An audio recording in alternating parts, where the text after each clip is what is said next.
Boa tarde, pessoal, ou bom dia, ou boa noite, depende da hora que você está assistindo essa videoaula. Aqui é o Leone falando e nós vamos retornar com o nosso curso de Química Inorgânica Teórica. Eu tenho aqui a estrutura de um complexo. Qual é a geometria desse complexo? Isso mesmo, geometria octaédrica.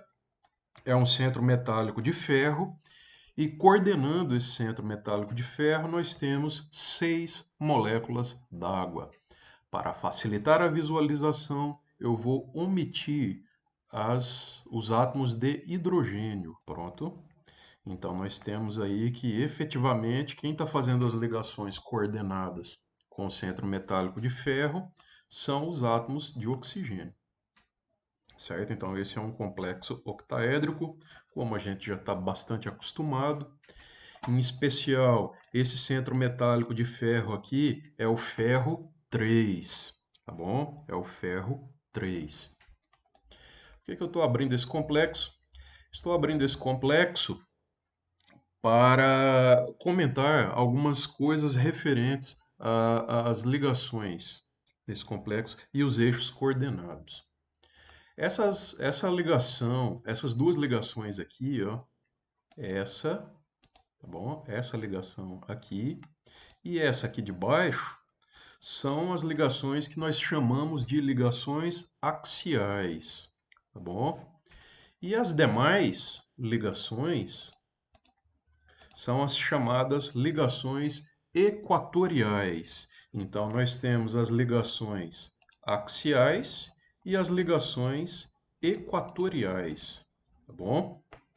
Note que estas ligações, elas têm comprimento, elas têm uma distância de ligação é, praticamente idêntica, varia muito pouco. Claro, faz sentido você comparar comprimentos ou distâncias de ligações se os átomos ligantes são idênticos e têm a sua origem em um ligante idêntico. Todos os ligantes aqui são quem? As moléculas d'água. Então, nós temos aqui que todas as 6 ligações coordenadas com o centro metálico de ferro são ligações idênticas. Elas têm os mesmos átomos envolvidos, tá? Além de terem as mesmas espécies químicas envolvidas: ferro, água, ok? As 6 ligações. Então, se nós olharmos aqui, ó, o comprimento de ligação, tá ruim de ver aqui esse fundo escuro, né? Vou tentar mudar esse fundo aqui. Esta visualização aqui fica mais adequada. Então, eu vou exibir aqui todos os comprimentos de ligação e nós chegamos à constatação de que esses comprimentos de ligação de 2,136, 2,137 angstrom, eles são muito semelhantes, tá? Essa variação, né, 236 para 237, 0,001, 0,00001 angstrom. É muito pequena essa variação, então nós podemos considerar que esses comprimentos de ligação são idênticos para o complexo em questão, né? Centro metálico de ferro, deixa eu exibir aqui os símbolos dos elementos químicos. Então, centro metálico de ferro sendo coordenado por 6 ligantes, 6 moléculas d'água. Então, esse é o hexaaco ferro 3. O estado de oxidação do ferro aqui é 3. Nós podemos definir de forma arbitrária a posição dos eixos e colocar os orbitais do centro metálico, os orbitais Ds, alinhados com esses eixos. Tá? É convenção da literatura considerar que este eixo aqui, onde estão as ligações axiais, como sendo o eixo Z. Então, nós temos que o orbital desequadrado do centro metálico fica exatamente em cima do eixo Z, onde estão posicionadas essas ligações axiais. Da mesma forma, nós poderíamos definir este eixo aqui como sendo o eixo X e aquele lá o eixo Y, ou vice-versa. Então, O orbital dz quadrado do centro metálico está em cima do eixo Z, e o orbital dx quadrado menos y quadrado, os seus lóbulos estão exatamente em cima dos eixos x e y, certo? E os demais orbitais do centro metálico? Como já discutido em aulas anteriores, já faz algum tempo, mas esses orbitais estão entre os eixos, tá? Os demais orbitais dx e y, por exemplo, os lóbulos dos orbitais estão entre os eixos x e y. O orbital DYZ, os lóbulos estão entre os eixos y e z, e assim por diante. Nós vamos falar exatamente agora sobre um efeito bastante interessante, que é a tal da distorção tetragonal, o conhecido efeito Jahn-Teller. Este efeito ele é comum em complexos de cobre 2, que são complexos D9, sistemas D9, né? O centro metálico, o cobre 2, neste caso, ele tem uma configuração D9, tem 9 elétrons lá nos orbitais Ds. E outros complexos, tá? Outros arranjos eletrônicos, outras configurações, outros sistemas, além do D9, também podem exibir esse tal efeito Jahn-Teller, mas é muito comum e bem conhecido, discutido na literatura para os complexos de cobre.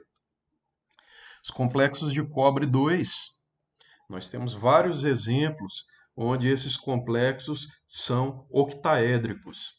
E o que seria exatamente essa distorção tetragonal, esse efeito Jahn-Teller? Ele é caracterizado pela elongação das ligações axiais e compressão das ligações equatoriais. Aquele complexo anterior que eu mostrei para vocês, o hexa-aco-ferro 3, nós vimos lá que os comprimentos de ligação são praticamente iguais, são idênticos os comprimentos de ligação. Mas o que se observa com os experimentos, pessoal que sintetiza esses complexos metálicos de cobre, tá? O que se observa é que isso não ocorre, nem todas as ligações têm o mesmo comprimento, tá? As ligações axiais, elas são um pouco mais longas do que as ligações equatoriais. Então, o efeito Jahn-Teller ou distorção tetragonal tem a ver com isso. As ligações axiais, elas alongam-se e as ligações equatoriais, elas comprimem. Então, eu tenho um encurtamento das ligações equatoriais e um alongamento das ligações axiais. É muito interessante esse efeito, tá? A explicação para que ele ocorra tem a ver com a remoção da degenerescência, nós já vamos ver a seguir, lembrando que degenerescência é, esse fenômeno da degenerescência, ele tem a ver com orbitais, diferentes orbitais possuindo a mesma energia. Isso é degenerescência, tá? Esse fenômeno de se observar essa constatação de que orbitais diferentes têm a mesma energia. Nós vamos ver que esse efeito Jahn-Teller ele quebra a degenerescência e isso proporciona uma maior estabilidade. Então, a distorção tetragonal, esse efeito Jahn-Teller, ele ocorre para promover uma maior estabilidade dos complexos. Então, para ilustrar, eu desenhei esse diagrama aqui de desdobramento dos níveis de energia. Esse aqui nós podemos dizer que é o cobre, tá? É o arranjo eletrônico, a configuração eletrônica dos íons cobre 2, quando o íon está livre, né? Um sistema D9, como vocês podem perceber. Tá? Esse arranjo eletrônico aqui, você já faz ele desde a oitava série, não é verdade? Você distribuir os elétrons nas caixinhas, lá nos subníveis D, lembra? Então, o que você fazia lá é para a espécie química quando ela estava livre, tá? Agora, aqui na química inorgânica, nós vamos pegar esse íon cobre 2 que estava livre e colocar ele na presença de um campo octaédrico. Lembra que nós falamos bastante da teoria do campo cristalino? Então, quando colocamos os ligantes ao redor do centro metálico, formando um arranjo octaédrico, é o que a gente chama de campo octaédrico. Esses ligantes vão exercer um campo em cima ali do centro metálico. Isso promove o quê? O desdobramento dos níveis de energia, ou seja, nós tínhamos aqui um arranjo que tinha uma degenerescência igual a 5. Nós tínhamos 5 orbitais com a mesma energia. Essa degenerescência foi quebrada, formando dois conjuntos, o tal do conjunto EG, lembra? Aqui agora eu tenho um nível, eu tenho um arranjo com degenerescência 2. Eu tenho dois orbitais com a mesma energia e eu tenho o conjunto aqui T2G, que seria aquele conjunto com degenerescência 3. Então, esse aqui é o cobre na presença do campo octaédrico, na visão da teoria do campo cristalino. Então, esses orbitais de energia inferior aqui são os orbitais DXY, DXZ e DYZ, aqueles que ficam entre os eixos cartesianos, tá? E esses orbitais aqui, o dx quadrado menos y quadrado e o dz quadrado, eles têm energia superior, né? Tem energia maior do que aquele arranjo lá de baixo. Por que isso, né? Já comentamos sobre isso, mas não custa revisar. Isso acontece porque esses orbitais eles têm energia maior porque eles estão posicionados exatamente em cima dos eixos cartesianos. Certo?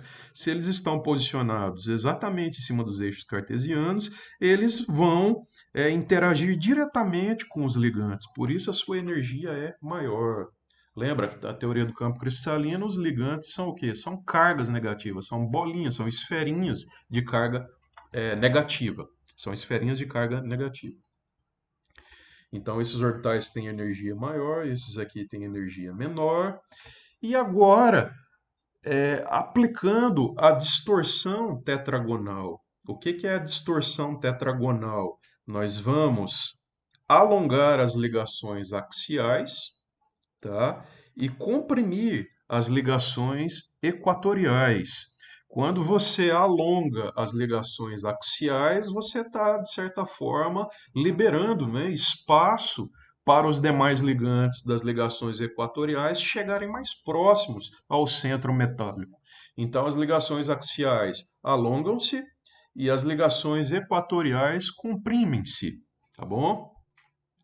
Se nós alongarmos as ligações axiais, lembrando que as ligações axiais estão em cima do eixo Z, tá? Então eu vou afastar os ligantes no eixo Z, para você não ficar perdido no que eu estou falando. Olha só, aqui está o eixo Z. Então nós vamos pegar essas ligações aqui, ó, do eixo Z, vamos pegar essa ligação aqui e alongar ela. Pegar a água e afastar. Pegar essa outra água aqui e afastar também. E aqui as ligações equatoriais nós vamos comprimir. Pegar essas 4 moléculas d'água e simultaneamente chegá-las mais perto do centro metálico. Epa, mas espera aí, você falou do cobre. Sim, falei do cobre. Nesse exato momento aqui eu não tenho um complexo de cobre para mostrar para você. Mas se os rótulos estão te incomodando, olha só, eu tiro os rótulos, não tem problema. Ó, vou deletar os comprimentos de ligação, tá bom? Então, faz de conta que isso aqui é um centro metálico de cobre, tá? Ou qualquer outro centro metálico, não importa o centro metálico, né? O que interessa é que é um centro metálico. Então, pegar as ligações axiais e alongar elas. O que que vai acontecer? Agora os ligantes estão mais afastados do orbital dz quadrado. Se você afasta os ligantes do orbital dz quadrado, ele estabiliza em energia. Então vamos voltar aqui. Ele estabiliza em energia. Então, aquele orbital que tinha essa energia aqui, o dz quadrado, agora ele vem aqui para baixo. A energia dele diminui. Tá? A energia dele diminui. Ou seja, os orbitais que têm a componente Z, eles vão estabilizar, tá bom? Vão estabilizar. Então, tem o orbital exatamente em cima do eixo Z? Tem. Então, ele vai estabilizar, tá bom? Da mesma forma, eu tenho aqui mais dois orbitais que têm componente Z. Ele não está exatamente em cima do eixo Z. DXZ quer dizer que os lóbulos dos orbitais estão entre os eixos X e Z. DYZ quer dizer que os lóbulos dos orbitais estão entre os eixos Y e Z, mas tem componente Z. Então, você afastando os ligantes do eixo Z, lá em cima do eixo Z, né, você afastando os ligantes, deslocando eles no eixo Z, mas de forma a afastar esses ligantes do centro metálico, o que que faz? Estabiliza os orbitais com componente Z. Então, esses dois orbitais aqui que têm componente Z, eles diminuem a energia, tá? E as ligações equatoriais, você está comprimindo elas. Então, as ligações axiais, você afastou os ligantes, lá nas ligações axiais, em cima do eixo Z, estabiliza os orbitais com componente Z. Comprimiu as ligações equatoriais, ou seja, aquelas que estão no eixo X e no eixo Y, ou seja, no plano XY, os orbitais que têm componente XY vão o quê? Desestabilizar, ao contrário do que aconteceu com as ligações axiais. Então veja que o dx quadrado menos y quadrado vai aumentar de energia, porque você está chegando os ligantes mais próximos do centro metálico.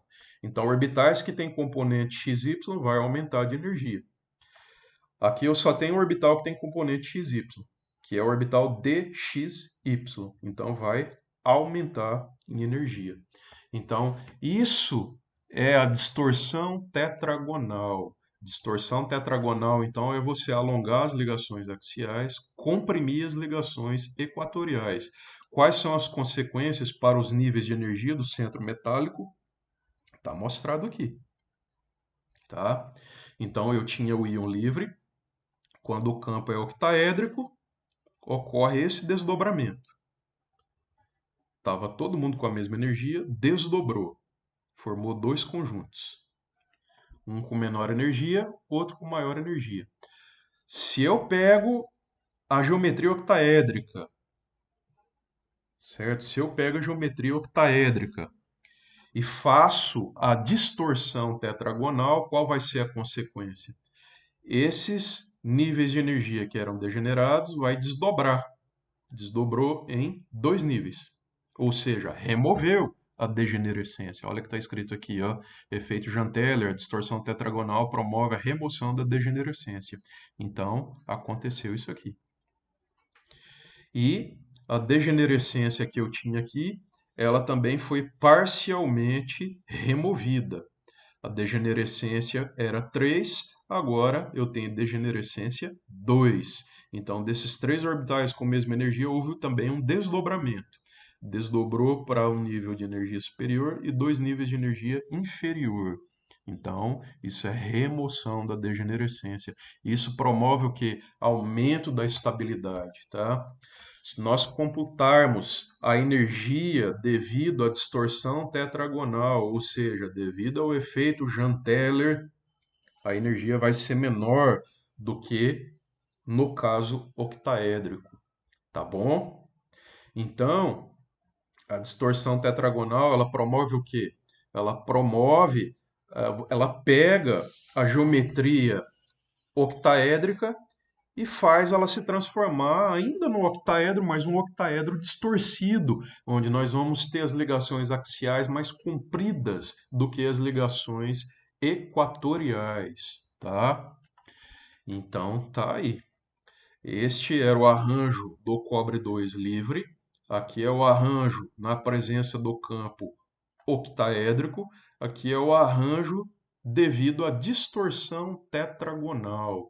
Esse é o tal do efeito Janteller. Para mostrar para você que esse efeito realmente acontece na prática e é que é possível estudá-lo experimentalmente, eu vou abrir uma estrutura aqui, um complexo de cobre 2, ó, o hexaaco cobre 2, bis benzeno sulfonato. Então, já vamos dando uma olhada na nomenclatura aqui. Hexaaco. Quer dizer que tem 6 moléculas d'água coordenando o centro metálico de cobre 2. E o contraíon vai ser o benzeno sulfonato, 2 vezes, por isso bis.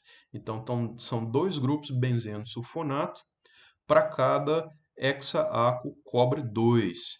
Então, vou mostrar aqui em detalhes para vocês, certo? Tá aqui a estrutura. Ó, posso mostrar os hidrogênios sem problema nenhum, mas eu vou omitir os hidrogênios para ficar mais fácil a visualização, ficar menos poluída. Então, esse aqui é o benzeno, ó, benzeno. Esse grupo aqui, SO3, ó, é o sulfonato, tá bom? Esse é o sulfonato. Então tá aí o grupo benzeno ligado com o sulfonato. E esse aqui é o cara que a gente quer investigar, ó. Na verdade, é esse aqui que interessa. Ó. Esse é o nosso complexo metálico. Benzeno sulfonato é meramente um contra-íon, certo? É só para balancear a carga, igual NaCl, é um Na para um Cl-, né? Para fechar zero a carga. Então a gente diz que o Na- é o contra-íon do Cl-, tá? Sulfato de sódio, Na2SO4. Então são 2 íons sódio para cada sulfato. Neste caso aí, o sódio seria apenas o contra-íon do sulfato, ou vice-versa, tá? Então, isso aqui é uma estrutura obtida por cristalografia de raios X. Já falamos disso nas aulas passadas, tá? Isso é uma estrutura experimental, isso não é algo inventado. A técnica, como já dito anteriormente, permite determinar esta estrutura, tá bom? Então, como já também mencionado nas aulas anteriores, a cristalografia de raios-x, ela lida com um pequeno cristal, né, evidentemente no estado sólido, e aí não pense que o que está sendo colocado no equipamento, é só um complexo, né? É só um complexozinho de cobre e os contraíons, né? Pouquinho assim, não. Nós temos o que chamamos de célula unitária, já falei para vocês sobre isso. Vou mostrar uma célula unitária, ó. Essa é a célula unitária. Então, no estado sólido, este é o arranjo adotado pelos complexos metálicos, no caso aqui o hexaaco cobre 2, tá? Então existe uma distribuição dentro da célula unitária, já falamos da célula unitária, que é uma espécie de um tijolinho, né? O bloco de construção básico do cristal. Tem aí a distribuição, o arranjo espacial dos contraíons, tá? E não pense também que lá dentro do equipamento vai só uma célula unitária, não, vai milhares e milhares de células unitárias, tá? A gente pode mostrar isso aqui no software, ó, tá? Então aqui nós temos uma célula unitária 3x3, são 3 tijolinhos para cada direção, x, y e z. 3 na direção x, 3 na direção y e 3 na direção z. Então, veja aí, né? Uma imagem bastante bonita. Então, no cristal, tá? O cristalzinho bonitinho lá do sal, é um sal, né? É um complexo, é um sal de um complexo metálico, mas não deixa de ser um sal. Então, nós temos essa distribuição espacial aí, ó. Então, claro, para ficar fácil para a gente ver, eu só estou interessado no complexo metálico, tá? Então, o que que eu disse para vocês? Efeito Janteller. As ligações axiais, elas são mais longas e as ligações equatoriais são mais curtas, tá? Vou mostrar para vocês os comprimentos de ligação e nós vamos constatar aqui o efeito Janteller. Então, basta clicar aqui em distância, ó, seleciona um átomo, seleciona o outro e falta só essa aqui. Então tá aí.